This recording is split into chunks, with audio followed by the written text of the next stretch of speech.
Olá, sejam todos muito bem-vindos. Nós estamos aqui para gravar o vídeo de número 2 do estudo de O Livro dos Espíritos da noite de quinta-feira, dia 17 de junho de 2021. Esse grupo se reúne todas as quintas a partir das 20 horas no Centro Espírita do Calvário ao Céu da cidade de Bebedouro, estado de São Paulo. E hoje nós estamos vendo o capítulo número 6 do livro 2º de O Livro dos Espíritos, questões de 223 a 256. Questão número 228. Os espíritos conservam algumas das paixões humanas?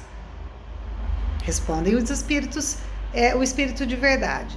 Os espíritos elevados deixam as más paixões e só guardam as do bem. Mas os espíritos menos elevados, já foi dito várias vezes, né? Nós não viramos santos no momento em que desencarnamos. Nós continuamos com as mesmas tendências, com as mesmas características. Essas características só serão modificadas à medida que nós nos modificarmos. Por que os espíritos, ao deixar a Terra, não abandonam as suas más paixões? E aí o espírito de verdade diz novamente, olha, muitas pessoas, enquanto encarnadas, possuem determinadas características. Por exemplo, são muito vaidosas. Acreditam que o fenômeno da morte fará com que essa vaidade deixe de existir? Então não existe nada de miraculoso. Nós continuamos a nossa vida. E nesse continuar, nós continuamos com as nossas mesmas características, que serão modificadas à medida em que nós pensarmos de maneira diferente, em que nós aprendermos mais. O espírito progride no estado errante? Sim, ele pode melhorar de acordo com a sua vontade e com o seu desejo, mas é na existência corpórea que ele põe em prática as novas ideias adquiridas. É na hora em que a gente é testado. Por isso, nós, espíritos imperfeitos que estamos aqui na Terra, estamos num mundo de expiação e provas. Nós temos que provar aquilo que aprendemos através das circunstâncias pelas quais nós passamos. Os espíritos errantes são felizes ou infelizes? O fato dos espíritos estarem no estado da erraticidade não os faz mais ou menos felizes. Vai depender do estágio em que eles já estavam, não é? No estado errante, os espíritos podem ir a todos os mundos? Mais uma vez, depende da situação de adiantamento do espírito. Vejam que todas essas questões guardam uma semelhança, porque senão não existiria lógica. Nós estaríamos falando de algo miraculoso. Tudo é um processo, por isso tudo é consequência. Nós mudaremos à medida que formos testados, à medida que passarmos por situação, que estudarmos, que nos esforçarmos. Não é verdade? Não existe uma mudança de uma hora para outra, como realmente se fosse um milagre. Os espíritos já purificados vêm aos mundos inferiores frequentemente, a fim de os ajudar e progredir. Mundos transitórios. Questão número 234. Existem, como foi dito, mundos que servem de estações ou de lugares de repouso aos espíritos errantes? Sim, há mundos destinados aos espíritos errantes particularmente, mundos em que eles podem habitar temporariamente. Os espíritos que habitam esses mundos podem deixar esses mundos à vontade? Sim. Eles podem seguir o seu destino.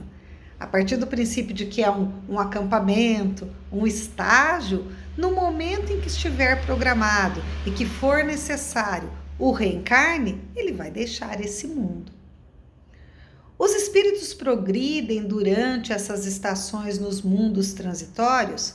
Certamente, porque nós progredimos a todo momento, desde que nos esforcemos para isso, desde que tomemos o rumo que nos leva a uma melhora.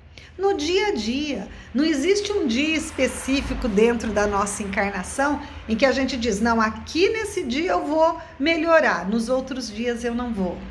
Porque tudo é o dia a dia.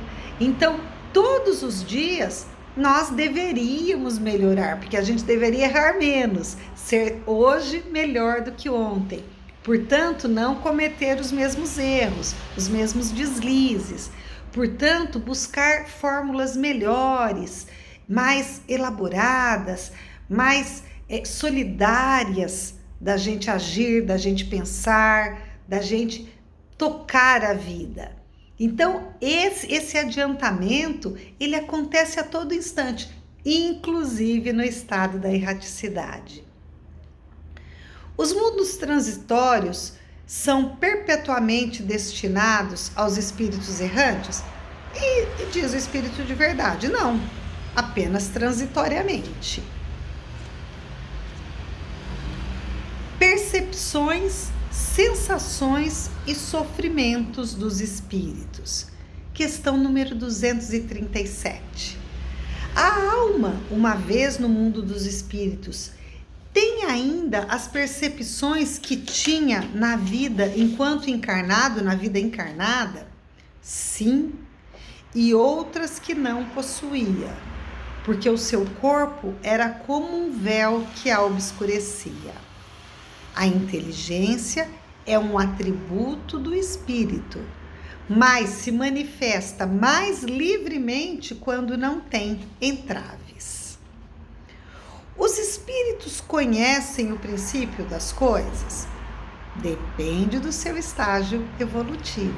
Depende do tanto de coisas que ele já conhece, ele vai ter um conhecimento mais ou menos aprofundado. Questão número 241. Os espíritos fazem do presente uma ideia mais precisa e mais justa do que nós?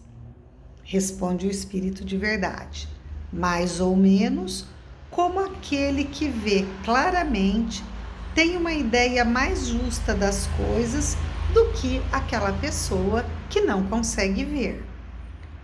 Os espíritos enxergam aquilo que vocês, encarnados, não podem enxergar e, portanto, julgam diferente.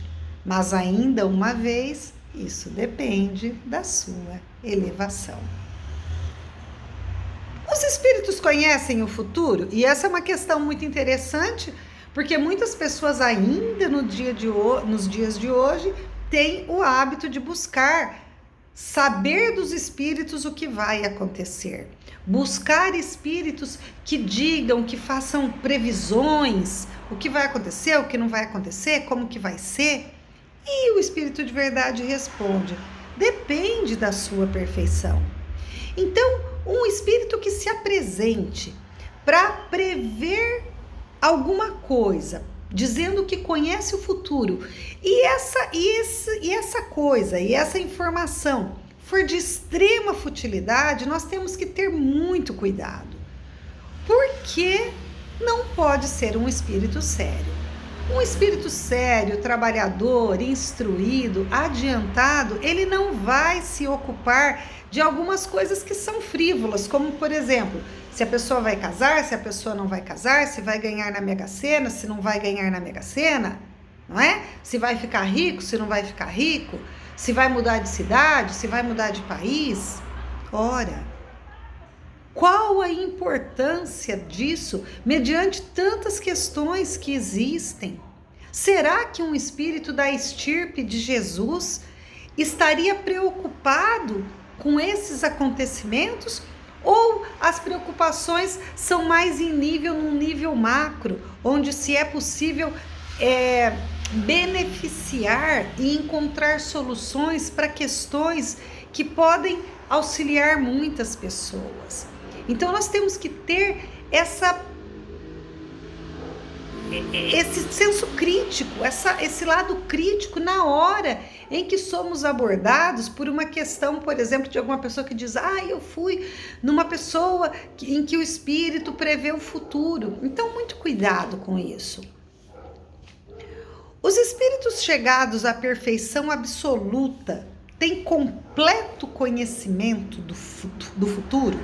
E o espírito de verdade responde: completo não é um termo, porque Deus é o único e soberano Senhor, e ninguém pode a ele se igualar. Os espíritos veem a Deus, e quando nós falamos de ver Deus, nós pensamos em alguma forma pré-definida. E o espírito de verdade responde: somente os espíritos superiores podem compreender a Deus. Os espíritos inferiores o sentem, percebem a sua presença, mas os espíritos superiores, eles podem compreender e dentro dessa compreensão podem ver a Deus. Mas esse ver não é o nosso ver com os olhos, tá? Daqui a pouquinho a gente volta com o terceiro vídeo da nossa aula de hoje.